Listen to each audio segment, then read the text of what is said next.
Hello दोस्तों, I am Pankaj Kumar from Chaudharipur. आप देख रहे हैं केमिस्ट्री इज लाइफ क्लासेज। दोस्तों, आज जो मैं आप लोगों के लिए टॉपिक लाया हूँ क्लास 11 का थर्ड चैप्टर, जिसका नाम है तत्वों का वर्गीकरण एवं गुणधर्मों में वर्तिता। ठीक है दोस्तों, आज बहुत से व्यूअर्स का कमेंट आ रहा है, सर हम लोग को तीसरा चैप्टर बता दीजिए जो आपका पूरा बेसिक होता है। तो मैं आज वही चैप्टर लेकर आया हूँ, तत्वों का वर्गीकरण एवं गुणधर्मों में वर्तिता। ठीक है, ध्यान दीजिए। इसमें सबसे पहले परिचय होता है। क्या होता है, पहले हम जान जाते हैं कि तत्व क्या किसे कहते हैं और इसका परिचय क्या होता है। पहले हम इनके बारे में आपको बता दें।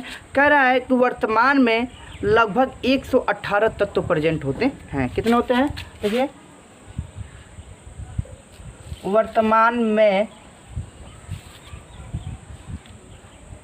लगभग 118 तत्व पाए जाते हैं। कितने पाए जाते हैं? 118 तत्व पाए जाते हैं। तो इनका परिचय हो गया पहला।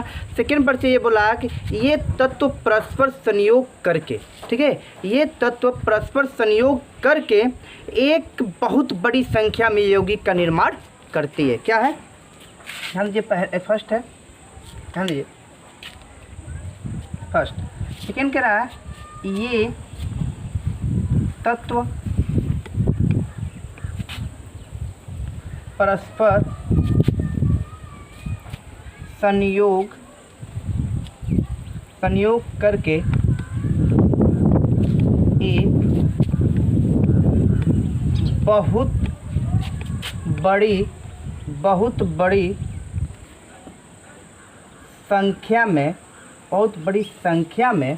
एक बहुत बड़ी संख्या में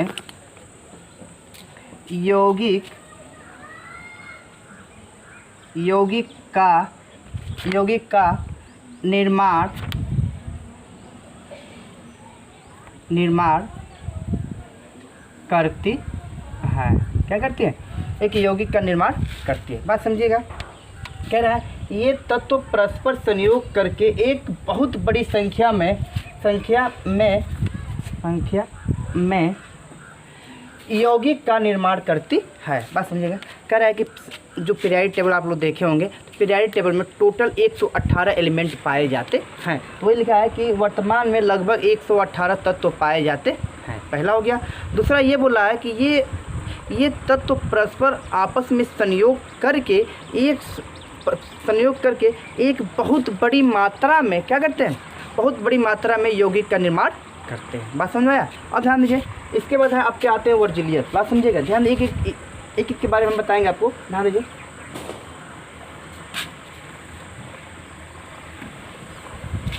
अब आपके आते हैं वर्जिलियस।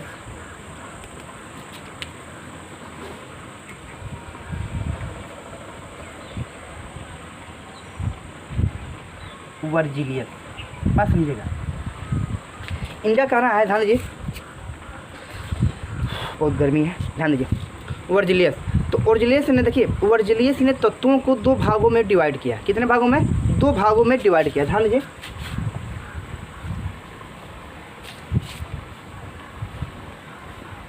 इन्होंने तत्वों को 2 भागों में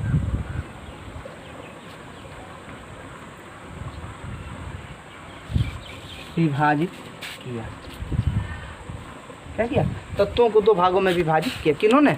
वर्जिलियस ने तत्वों को 2 भागों में डिवाइड किया। तो इन्हीं को कहा जाता है chemistry of grandfather of chemistry. क्या कहा जाता है? वर्जिलियस साहब को ग्रैंडफादर ऑफ केमिस्ट्री भी कहा जाता है। इसको नोट में आप लोग लिख लीजिएगा कि वर्जिलियस साहब को क्या कहते हैं? ग्रैंडफादर ऑफ केमिस्ट्री कहा जाता है। ठीक है, बहुत अच्छा क्वेश्चन आता है। बात समझिएगा।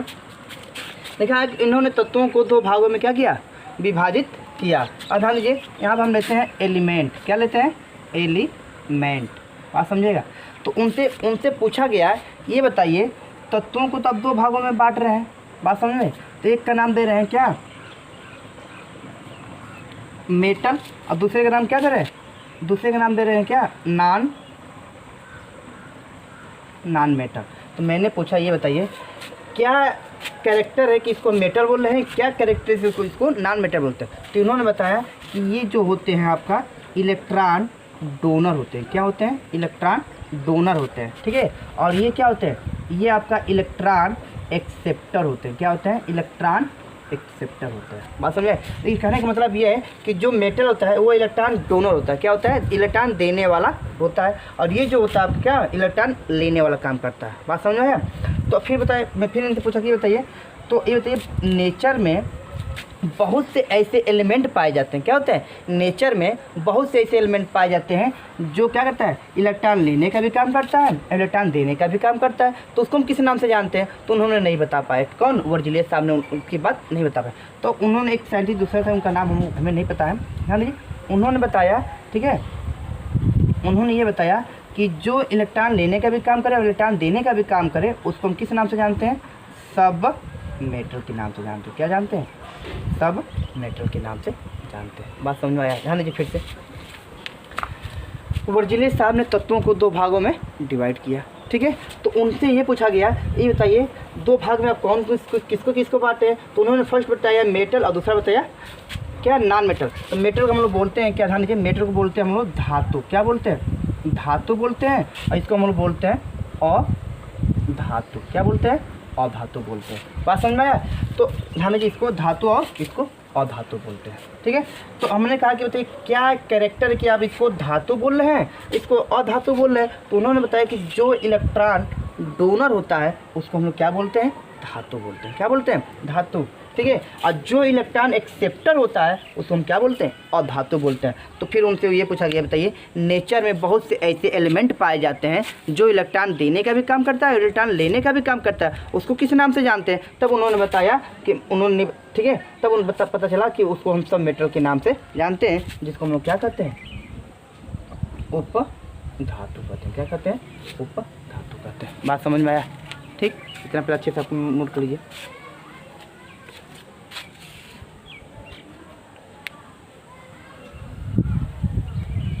ठीक है, आगे ध्यान दीजिए। कितना हो गया? आगे ध्यान दीजिए।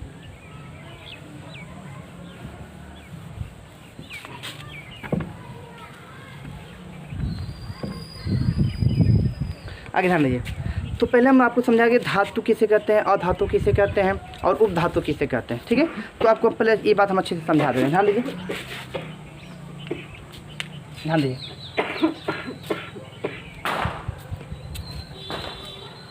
मेटल कह रहा है कि मेटल उसे कहते हैं, ध्यान दीजिए, वे तत्व जो अपना इलेक्ट्रॉन क्या आसानी से रिलीज कर देता है उसको हम क्या कहते हैं? मेटल। देखिए धातु वे तत्व होते हैं जो आसानी से क्या करते हैं? अपना इलेक्ट्रॉन निकाल देते हैं, जिसे हम धातु कहते हैं। क्या कहते हैं? लिख लीजिए, लिखिए, ध्यान समझिएगा। धातु वे तत्व होते हैं, कह रहा है धातु वे तत्व होते हैं, ठीक है, जो आसानी से अपना इलेक्ट्रॉन समझिए, धातु वे तत्व होते हैं जो आसानी से अपना इलेक्ट्रॉन निकाल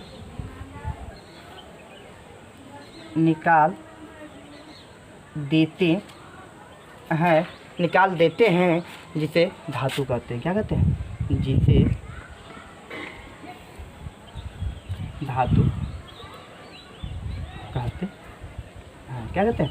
जिसे हम लोग धातु कहते हैं। बस समझिए, जैसे में ये आपका सोडियम फॉर एग्जांपल में देख लीजिए आप लोग, ये आपका सोडियम है, ठीक है। सोडियम होता है 11, तोड़ेंगे 2, 8 और 1। बात समझ आए? 2, 8 और 1 में ये क्या हो गया? टूट जाता है। बात समझ में आया? 2, 8, 1 में ये टूट जाता है। तो ये एक होने से क्या अपने आप की स्टेबल महसूस नहीं कर पाता, ठीक है। अपना एक इलेक्ट्रॉन की आसानी से निकाल लेता है। तो ये बनता है Na+, ठीक है, Na+, और यहाँ पे जो 2 और 8 इसके पास। बात समझ में?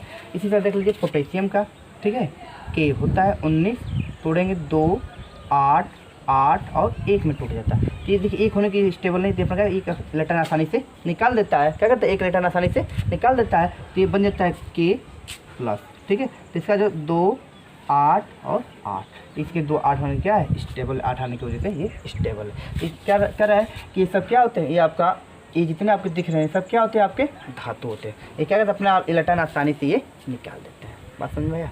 नेक्स्ट देखिए, इसको पहले नोट कर लीजिए आपने, नोट हो गया। आगे ध्यान दीजिए,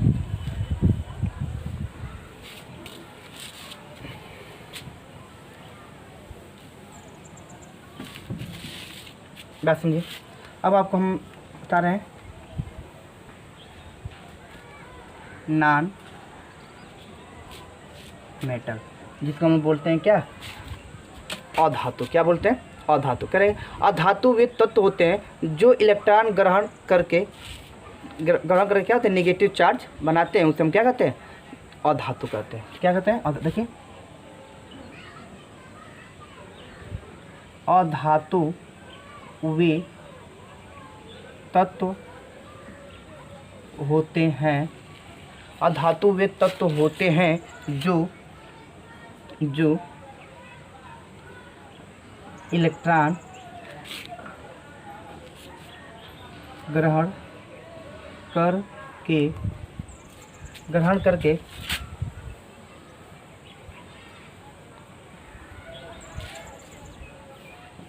नेगेटिव चार्ज बनाते हैं, जिसे क्या कहते हैं, अधातु। क्या कहते हैं, अधातु कहते हैं। क्या कहते हैं, अधातु कहते हैं। बात समझ कह रहा है कि अधातु वे तत्व होते हैं जो एक इलेक्ट्रॉन ग्रहण करके क्या करते हैं, एक इलेक्ट्रॉन ग्रहण करके नेगेटिव चार्ज बनाने की क्षमता रखते हैं, उसे क्या कहते हैं, अधातु के नाम से जाना जाता है। एग्जाम्पल देखिए, एग्जाम्पल, ठीक है। एग्जाम्पल में देखिए, इसमें आपका हम लेके चल रहे हैं आपका फ्लोरीन। क्या लेके चल रहा है, फ्लोरीन। तो फ्लोरीन पर आपका माइनस चार्ज होता है। देखिए फ्लोरीन का होता है 2 और 7। ये क्या करें, एक इलेक्ट्रॉन कहीं से पा जाता है, एक इलेक्ट्रॉन ये क्या होता है, ये F माइनस हो जाता है। क्या होता है, F माइनस हो जाता है, F माइनस हो जाता है, ठीक है। इसी तरह आपका ऑक्सीजन है, तो ऑक्सीजन ये हो गया, ऑक्सीजन कहीं से 2 इलेक्ट्रॉन, देखिए 2 ऑक्सीजन हो गया, इसको तोड़ेंगे 2 और 6 में, ये कहीं से 2 इलेक्ट्रॉन क्या करेगा, पा जाएगा, तो ये बन जाएगा क्या, O-2 बन जाएगा। क्या बन जाएगा, O-2 बन जाता है, ठीक है। अब ध्यान दीजिए, इसी तरह आपका नाइट्रोजन होता है, तो तोड़ेंगे नाइट्रोजन के साथ, इसका 8 होता है, इसका 9 होता है, तो इसको हम तोड़ेंगे 2 और 5 में, तो ये क्या अगर कहीं से 3 इलेक्ट्रॉन पा जाता है, तो ये बन जाता है N, ठीक है, N-3। तो इस तरह का ये होता है। बात समझ में आया, देना आप लोग नोट करिए, ठीक है, हो गया, नोट करिए।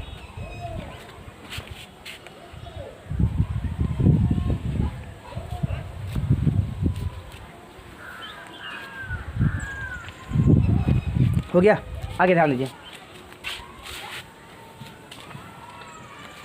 अब हम आते हैं सब मेटल, जिसका एक और नाम देते हैं मेटल वाइड। क्या नाम देते हैं, मेटल वाइड, ठीक है। ध्यान दीजिए, सब मेटल, ठीक है, जिसको हम बोलते हैं मेटल वाइड। क्या बोलते हैं, मेटल वाइड।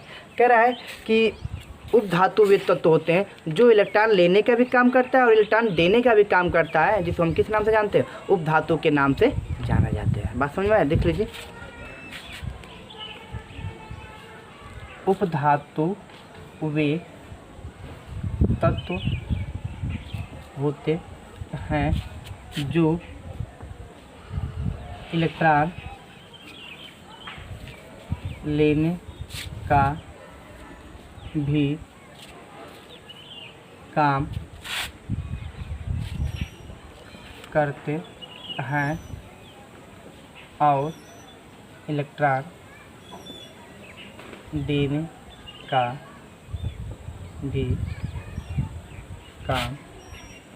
इलेक्ट्रॉन देने का भी काम करते हैं, उसे उपधातु के नाम से जाना जाता है। बात समझ में आए? जैसे मैं आपका फॉर एग्जांपल है, ध्यान दीजिए, फॉर एग्जांपल है, ठीक है, जिसमें बोरान, ठीक है, सिलिकॉन, ठीक है, जर्मेनियम, ठीक है, जर्मेनियम, आर्सेनिक, ठीक है, आर्सेनिक, टेलेनियम, ठीक है, और अगर पोलोनियम, क्या है, ये सब आपका सब मेटल होते हैं। क्या, 1 2 3 4 5 6 क्या होता है, आपके सब मेटल होते हैं। बात समझ में, इसको नोट करिए आगे। ठीक है, नोट करिए जल्दी। ये हो गया। अब ध्यान दीजिए, कोई दिक्कत नहीं ना, आगे ध्यान दीजिए। इसके बाद इनकी जो थ्योरी है फेल हो जाती है, यहीं पे सब मेटल पे आके क्या करती है, फेल हो जाती है। तब एक साइंटिस्ट और आते हैं जिसका नाम होता है डोबेनाइनर। क्या नाम होता है? डोबेनाइनर। ठीक है, ध्यान दीजिए, डोबेनाइनर, क्या नाम है? डोबेनाइनर। ठीक है, इन्होंने बताया कि ध्यान दीजिए, इन्होंने 3 रूल दिए थे कि पहले के मास और तीसरे के मास को जोड़ देंगे तो दूसरे का मास क्या करेगा, आसानी से निकल जाएगा। बात समझ में? उस दूसरे का मास आसानी से निकल जाएगा। तो इन्होंने ये ट्रिक किया जिसको नाम हम बोलते हैं ट्रायड रूल। क्या बोलते हैं? Triad rule. क्या बोलते हैं इसको? ट्रायड रूल भी बोलते हैं। बात समझे? इसको हम ट्रायड रूल भी बोलते हैं। ठीक है, और ये जो कहानी है, ठीक है, 1827 ईस्वी की कहानी। कब की कहानी है? ध्यान दीजिए, कह रहा है कि 1827 ईस्वी में डोबेनाइनर ने समान तत्वों के परमाणु द्रव्यमान की क्रमबद्धता देखी तथा तत्वों का त्रिक सिद्धांत दिया। बात समझ आया? देख लीजिए, लिख लीजिए, आप लोग बोल दे रहे हैं, लिखिए लिखिए। सन 1827 ईस्वी में समान तत्वों के परमाणु द्रव्यमान में हो गया, परमाणु द्रव्यमान में क्रमबद्धता देखी तथा तत्वों का त्रिक सिद्धांत दिया। बात समझ में आया? अब लिखिए नोट। ठीक है, जब समान गुण वाले तत्वों को, देखिए, जब समान गुण वाले तत्वों को परमाणु द्रव्यमान को बढ़ते क्रम में रखा जाता है तो बीच के तत्वों का परमाणु द्रव्यमान पहले तथा तीसरे तत्वों के परमाणु द्रव्यमान का समांतर माध्य होता है। बात समझ में आया? ठीक है, फिर से एक बार बोल दे रहा हूँ, देख लीजिए। जब समान गुण वाले तत्वों को परमाणु द्रव्यमान को बढ़ते क्रम में रखा जाता है तो बीच का तत्व का परमाणु द्रव्यमान पहले तथा तीसरे तत्वों के परमाणु द्रव्यमान का समांतर माध्य होता है। बात समझिए किस तरह? ध्यान दीजिए, उन्होंने 3 रूल दिया था। 3 रूल कौन कौन सा देख लीजिए आप लोग पहले। ठीक है, तो उन्होंने 3 रूल दिया था। अब 3 रूल है क्या, पहले आप आसानी समझिएगा। उन्होंने बताया कि पहले सेम ग्रुप का होना चाहिए। क्या होना चाहिए? सेम ग्रुप का होना चाहिए। ठीक है, पहला रूल। ठीक है, तो उन्होंने पहला रूल दे दिया। फिर दूसरा रूल उन्होंने क्या दिया, ध्यान दीजिए। दूसरा रूल उन्होंने ये दिया, ध्यान समझिएगा, कि उन्होंने बताया कि पहले 8 का अंतर होना चाहिए या 18 का अंतर होना चाहिए। बात समझिए, कह रहा है कि जो तत्वों के बीच के जो गैपिंग है, जो दूरियां हैं, या तो 8 का अंतर हो या तो 18 का अंतर हो। बात समझ आया? फिर उन्होंने तीसरा ये बताया कि पहले के मास को क्या करो, जोड़ दो, प्लस और तीसरे के मास को जोड़ दो। मतलब पहले के मास और तीसरे के मास को जोड़कर उसको क्या करो, आप 2 से डिवाइड कर दो। क्या करो? 2 से डिवाइड कर दो, तो आपको क्या करेगा, दूसरे का मास यहाँ पे आपका आसानी से निकल जाएगा। क्या करेगा? दूसरे का मास आसानी से आपका निकल जाएगा। इन्होंने 3 फार्मूला दिया। बात समझ में? पहला सेम ग्रुप का होना चाहिए, दूसरा 8 का अंतर होना चाहिए या तो 18 का अंतर होना चाहिए, और फिर उन्होंने क्या किया, पहले के मास और प्लस तीसरे के मास को जोड़कर 2 से डिवाइड कर देंगे तो क्या करेगा, इस आपका दूसरे का मास निकल जाएगा। अब बात समझिएगा, तो उन्होंने यहाँ ये रूल दिया। तब मैं इस पे लागू, देखिए आपको फॉर एग्जांपल मैं आपको समझा रहा हूँ। ठीक है, फॉर एग्जांपल पहला, ठीक है, देखिए एग्जांपल। ठीक है, फर्स्ट उन्होंने सबसे पहले लिथियम लिया, सोडियम लिया और यहाँ पे पोटेशियम लिया। ठीक है, तो देखिए लिथियम का जो मास नंबर होता है, देखिए मास नंबर, ठीक है, मास नंबर यहाँ पे 7 होता है। इसका हमको पता नहीं है, भूल चुके हैं। ठीक है, भूल गए। और इसका हमको 39 होता है। क्या होता है? 39 होता है। बात समझ में आया? तब बात समझिएगा। ठीक है, अब बात समझिएगा कि लिथियम का 7 मास नंबर होता है, सोडियम को हम भूल चुके हैं। ठीक है, याद नहीं हमको। ठीक है, और यहाँ पे देखिए पोटेशियम का कितना दिया, हमारा 39 दिया है। ठीक है, अब बात समझिएगा, ध्यान दीजिए। पहले के मास और प्लस, मतलब कह रहा है कि रूल यही कह रहा है। अब पहले यहाँ पे लिए देखिए आप लोग, यहाँ पे अभी समझाएगा आपको। देखिए कह रहा है कि पहले के मास को जोड़ दो। पहले का मास कितना है? 7 है, और तीसरे का मास कितना दिया है? 39 दिया है। अब बटा के 2 कर देंगे। बात समझ में आया? क्या करें, बटा के 2 कर देंगे तो यहाँ पर कितना आ जाएगा, 46, और बटा के 2, और इसे 1 काट देंगे, कितना 23 आ गया। क्या आ गया?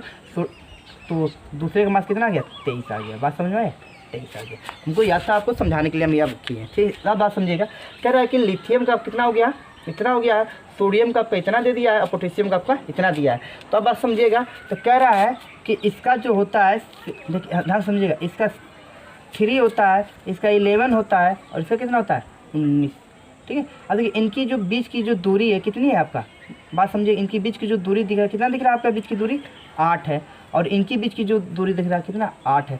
तो पहले बोला क्या हमारा कि ये हमारा पहले हमसे बोल रहा है कि ये सेम ग्रुप का होना चाहिए। देखिए lithium sodium potassium same group का है, तो पहला फॉलो कर लिया। दूसरा बोला कि 8 का अंतर होना चाहिए या तो 18 का अंतर होना चाहिए। तो आप यहाँ देखिए इनके बीच का 8 का अंतर है, इनके बीच का 8 का अंतर है। फिर बोला क्या, पहले के मास और तीसरे के मास को जोड़कर दूसरे के मास निकल जाएगा। तो पहले के मास और दूसरे के मास तीसरे के मास को जोड़े हैं तो दूसरे के मास क्या क्या आसानी से आपका निकल के आ गया। तो सोडियम का मास में कितना हो गया 23 हो गया। समझ में आया, नोट कीजिए इसको, ठीक है। इतना हो गया, आगे ध्यान दीजिए।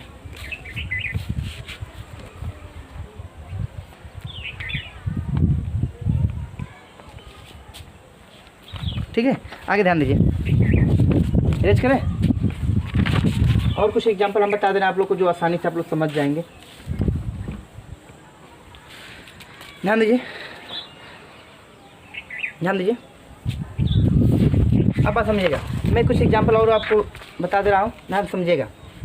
यहाँ पे दिया है क्लोरीन, ब्रोमीन और आयोडीन। क्या दिया है, क्लोरीन, ब्रोमीन और आयोडीन। देखिए इसका मास नंबर, इसका एटॉमिक नंबर होता है 17, इसका होता है 35। इसको उल्टा कर देंगे कितना हो जाएगा आपका हो जाएगा 53, ठीक है 53।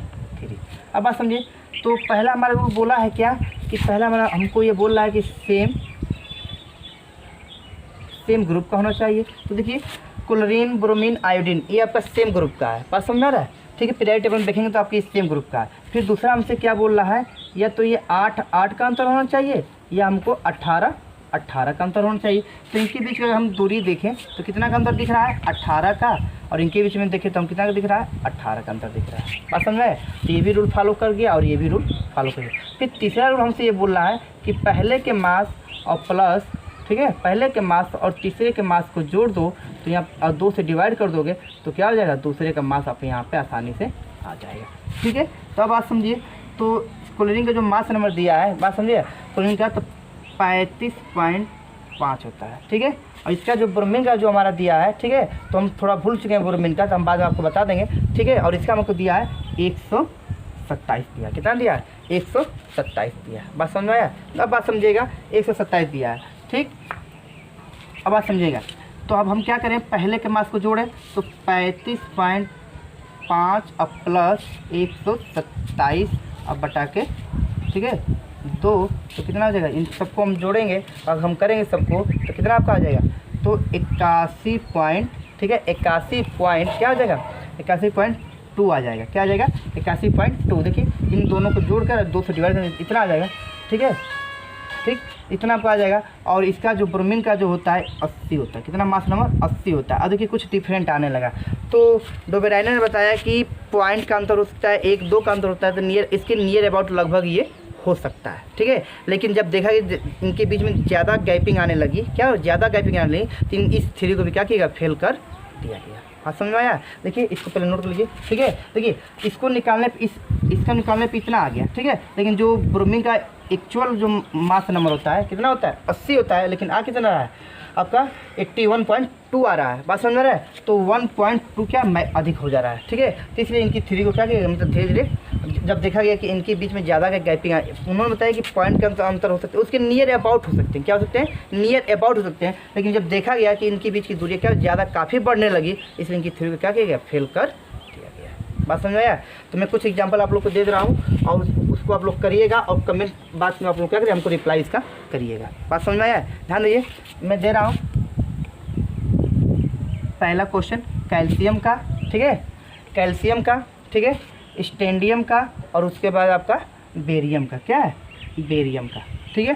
तो इसका देखिए, इसका मैं बता दे रहा हूँ आपका, इसका आपका होता है 20 एटॉमिक नंबर, इसका आपका होता है 38 और इसका आपका होता है क्या 56, ठीक है। इसका हो गया। तो इसका दूसरा आप निकाल बताइएगा। अब मैं बता रहा हूँ फास्फोरस, ठीक है, आर्सेनिक और एंटीमनी, ठीक है, ये आपका हो गया। तो इसका मैं बता दे रहा हूँ आपका, इसका होता है 15, इसका होता है 33, ठीक है, 33, और इसका होता है 51। तो ये 2 क्वेश्चन आपके सामने हम दिए हैं एटॉमिक नंबर के हिसाब से, और इसका आप लोग क्वेश्चन को सॉल्व करिएगा और हमको रिप्लाई जरूर दीजिएगा। बात समझ में आया? और समझ में आएगा तो कमेंट, लाइक, शेयर जरूर करिएगा, और अपने दोस्तों को भी करिए कि जो लॉकडाउन में घर पे पढ़ नहीं पा रहे हैं उनको वो भी क्या करें, आसानी से पढ़ सकते हैं, ठीक है। और कोई भी प्रॉब्लम हो तो इसमें मेरा व्हाट्सएप नंबर है, मोबाइल नंबर है, तो आप हमको कॉल करिए, और कोई भी दिक्कत होगा मैं आपको ज़रूर सॉल्व करूँगा, ठीक है। All the best.